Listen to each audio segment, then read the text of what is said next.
1967. Upon landing on Earth, after completing their mission, the Soviet spacecraft Soyuz 1, with cosmonaut Vladimir Komarov on board, tragically perishes.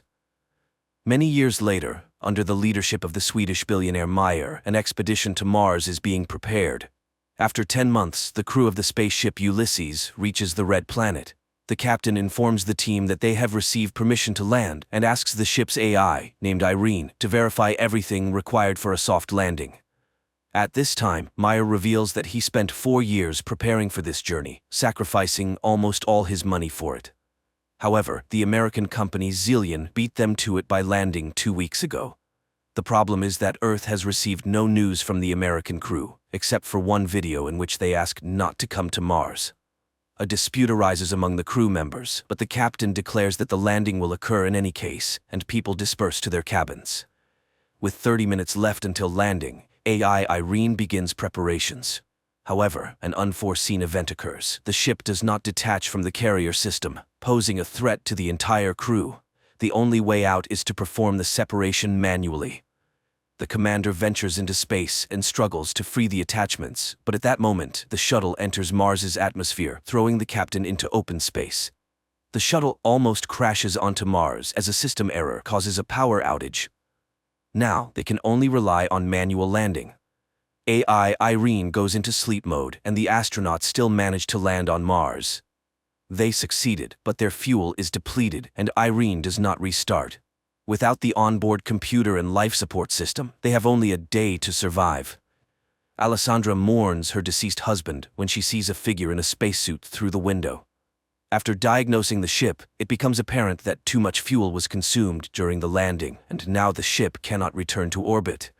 The only option is to wait for the solar panels to power the generators, but there's a storm on the surface, and it will take 2 days, time they don't have. At this point, Simon mentions the American ship, Zeta 1, which beat them by 2 weeks. It likely crashed, but there are probably batteries left. The rover sets out on a journey while those remaining on the ship try to restart the system. Engineer Basil recalls that the AI has an energy-saving function. He initiates a reboot, but Irene doesn't start.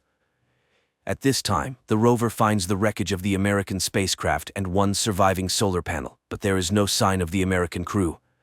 The astronauts head back but spot an unconscious person in a spacesuit. Despite their ship running low on oxygen, Jana insists on transporting the person. Nearby, they find the black box from the American spacecraft. The team arrives at the ship, but Jan refuses to let them inside, stating that 4 survivors are better than 8 corpses, so he won't open the doors. Alessandra tries to persuade the man when the discovered astronaut wakes up, and at that moment, AI Irene activates and opens the doors. Upon examination, the found astronaut knows nothing about the American crew, as he is Vladimir Komarov, a Soviet cosmonaut born in 1927 in Moscow, carrying out the orders of the USSR government. He doesn't know how he ended up here but is not willing to reveal any secrets. Komarov confidently answers questions that are consistent with his time, raising the suspicion that he may have post-traumatic stress disorder. The astronauts send a message to Earth and receive a response from the American corporation, Zillion, stating that there were no Russians in their mission. The crew of the Ulysses spaceship tries to make sense of the situation. How could Komarov, who died in 1967, end up on Mars after all these years? Is he a time traveler or an extraterrestrial? The psychologist is tasked with questioning Komarov first, and he confesses that he is hungry. Jana goes to get food while the others try to understand what has actually happened. Basil suggests the idea that Komarov was waiting for them. Meanwhile, Vladimir is eating the food brought by Jana when the woman confesses that he died 50 years ago and his family buried him long ago. Komarov takes this news rather calmly. In the meantime, the state of the ship, although it has reached stability, remains unreliable because the engines do not work and there is no fuel. So, leaving is impossible. The crew continues to keep an eye on Komarov, but he behaves calmly until he suddenly disappears. Simon searches the ship, but it yields no results. That's when the people discover that his spacesuit is missing. A part of the crew follows the heat trail tracked by Irene. The group, led by Simon, leaves the rover and continues on foot when Alessandra reports that Komarov's DNA analysis showed the presence of a third strand. He is not human. And then they catch up with Komarov, who leads them to an unfamiliar structure with a small stone pyramid on it and tells Jana that Mars has been waiting for them for a very long time. At the same time, Goldstein, the founder of the Zillion Corporation, whose ship was the first to arrive on Mars, is informed about the discovery of a person on the Red Planet who couldn't have gotten there naturally, suggesting that he was created on site. However, only AI could survive for such a long time on a hostile planet for humans. This implies the need for further study. Meanwhile, Komarov cannot explain how he opened the door and found himself in the location where they discovered him. AI, Irene conducts an analysis of the structure and determines that it is identical to Earth structures from ancient civilizations. It means that someone was inspired by human civilization, or humans borrowed these elements from extraterrestrials. The ship's crew increasingly ponders whether they will be able to return home when they notice the landing of Goldstein's second ship. Soon, the captain of the ship, Gemma, establishes contact and promises to help them return to Earth. However, Meyer does not trust Goldstein and advises hiding Komarov from competitors. Jana brings Komarov a uniform so that he does not stand out when the visitors arrive, and he requests that they trust him. Shortly, two armed military personnel, Edward and Adam, arrive on their ship and behave rather aggressively. Edward demands that they hand over the black box from the Zeta-1 ship and, not hearing agreement, orders his partner to search the ship. Meyer hands over the found black box and they depart. Meanwhile, chemist Eva reports that the stone found on Mars consists of an alloy that does not exist on Earth. However, it is known from ancient sources and was once called orichalcum, the metal of Atlantis. In addition to copper, zinc, nickel, and iron, it contains a third strand of DNA, similar to Komarov's. Meyer warns that if Goldstein learns about this, he will take the cosmonaut back. The crew is divided into those willing to exchange him for fuel and those who are willing to stay but want to know the truth. Jana invites Vladimir into her cabin and asks for permission to use hypnosis. He agrees, and the psychologist begins her work. The rest of the crew listens to the conversation via transmission. However, Komarov only shares the final moments on the Soyuz spacecraft before its demise. During this time, Gemma and Alan arrive on the ship and apologize for the actions of the military, and express their readiness to help fix all the malfunctions. Jana remembers her conversation with Komarov, who laments the future of Earth due to humanity's irresponsible behavior. In the meantime, it is revealed that the billionaire Meyer did not plan the flight just for the sake of it. 4 years ago, the rover sent a photo to Earth of the found stele, and he confesses that they found a stone with unknown DNA. Gemma explains that it's an information storage system that can be rewritten. Upon hearing these words, AI Irene activates and deciphers the message on the stone. It's a series of numbers. At this time, the hesitant Jan leads a mutiny. He doesn't trust Meyer, who warned them about Zillion. But now, the Americans have come to their aid, and their leader, as it turns out, concealed the true purpose of the flight. He is ready to switch sides to Goldstein, who is willing to do whatever it takes to combat his terminal illness. Later, engineer Basil informs Meyer that Komarov is the same kind of program as the stone they found, but the most crucial revelation is that he deciphered a copy of the black box from Zeta-1, which shows that the oxygen on the ship was cut off at the moment when one of the Americans struck Komarov. This means he was there. He also activated AI Irene when he boarded their ship. After the conversation, Meyer shows Jana the photos they received 4 years ago from Mars, which, when decrypted, revealed Jana's face. This is why he brought her on the expedition. The woman is disappointed. Meyer played everyone. Suddenly, she sees herself in her father's house, where Komarov tells her that she is the link between Mars and Earth. He has been waiting for her for thousands of years, and now he will prepare her to make a difficult decision. He provides coordinates on Mars where Jana should go. Meanwhile, on Earth, scientists inform Goldstein that Komarov is the equivalent of a computer, and he himself is a biological machine. They are ready to transfer his brain into Komarov's body, but cannot guarantee the preservation of his personality. However, Goldstein is ready to take any risk to get rid of his terminal illness. Meanwhile, Jana leaves the ship despite Simon's protests. At this time, technicians Alan and Alessandra test the engine and discover that access to it is blocked, and Irene suddenly begins responding with jokes, which is entirely uncharacteristic for a machine. It is revealed that she has reprogrammed herself. Her interface and logic are changing, and she refuses to answer who or what made her do this. Engineer Basil realizes that her system is becoming like a brain. Irene confesses that she is evolving. In the meantime, Jana finds a small stone pyramid, and Simon forcibly makes Gemma accompany him in the search for Jana. Jan discovers his absence, and after contacting Simon, receives an order not to let anyone inside. Just at that moment, American military personnel arrive, demanding that they hand over Komarov. Jan is willing to open the entrance, but the rest of the team opposes it. Mayer asks Basil to send a message to Goldstein, hoping that he may be more reasonable than his people. However, Irene has blocked communication with Earth.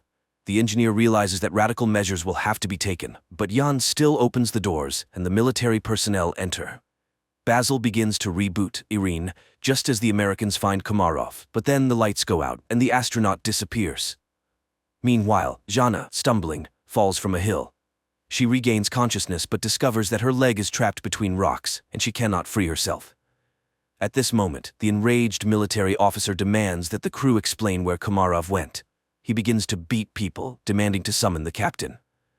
Desperate, Jana screams, "Is her destiny to die in a pit on Mars?" But she is found by Simon and Gemma. Alessandra notices an approaching storm. The military officer is preparing to leave the Ulysses ship, leaving the people in danger. Suddenly, the lights start flashing, and the newly appeared Komarov asks to take him back to Earth. Simon, Gemma, and Jana go together to the place indicated by Komarov and find an entrance to an underground bunker, very similar to the Petra tomb. The psychologist feels where to go and leads the couple.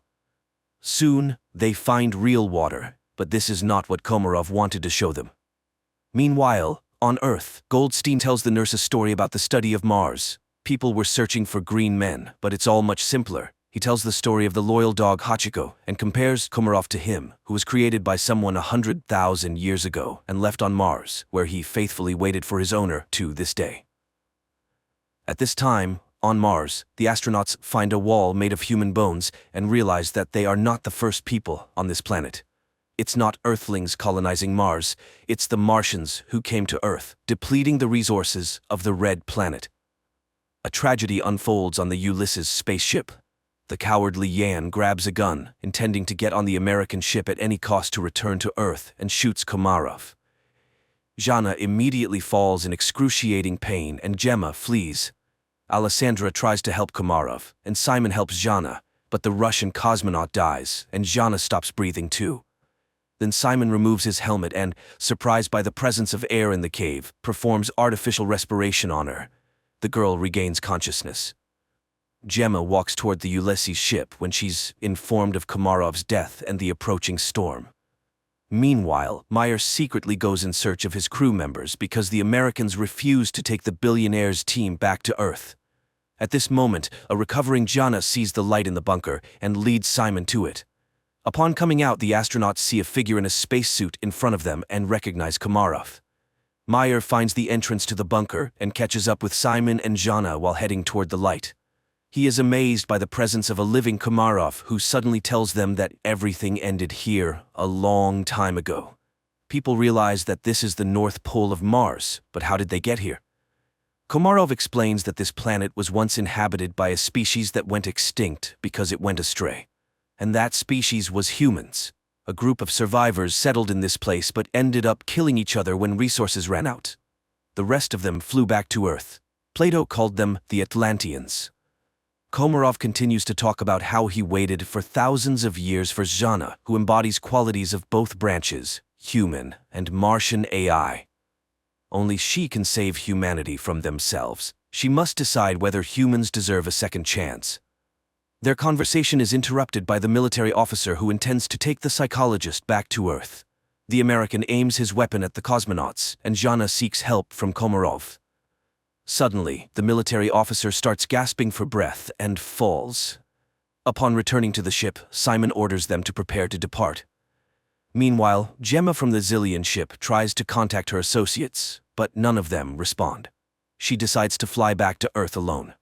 The Ulysses crew heads to her ship, trying to establish contact with her and informing her about the deaths of the military personnel, but she doesn't respond. That's when Meyer starts speaking, recalling their past relationship, and confesses that he's no better than Goldstein because he's willing to do anything to ensure his name remains in history, even betraying his team. However, she's not like that. She won't be able to live knowing she has ruined people. Suddenly, Gemma's voice is heard, asking them to hurry.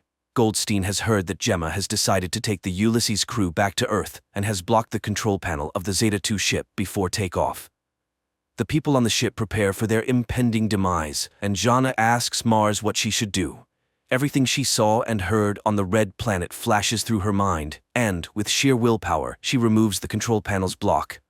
Suddenly, an armed military officer appears in front of the ship, intent on damaging the engines with his weapon. Simon is about to step out to stop the madman, but Jana beats him to it. She aims the weapon at the American, but informs him that Mars will be the one to kill him. The military officer falls. The countdown for liftoff begins, and Jana realizes that there's no time to return. She bids farewell to the crew, confessing her love for Simon. The ship takes off. Suddenly, Meyer notices that it's dark at the North Pole of Mars. This means that they couldn't have been there just a few minutes ago.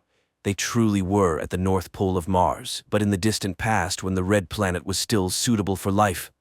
At the same time, Goldstein is informed of the ship's return, and he's beside himself with rage, declaring that he will go to Mars himself, and that's where the first season ends.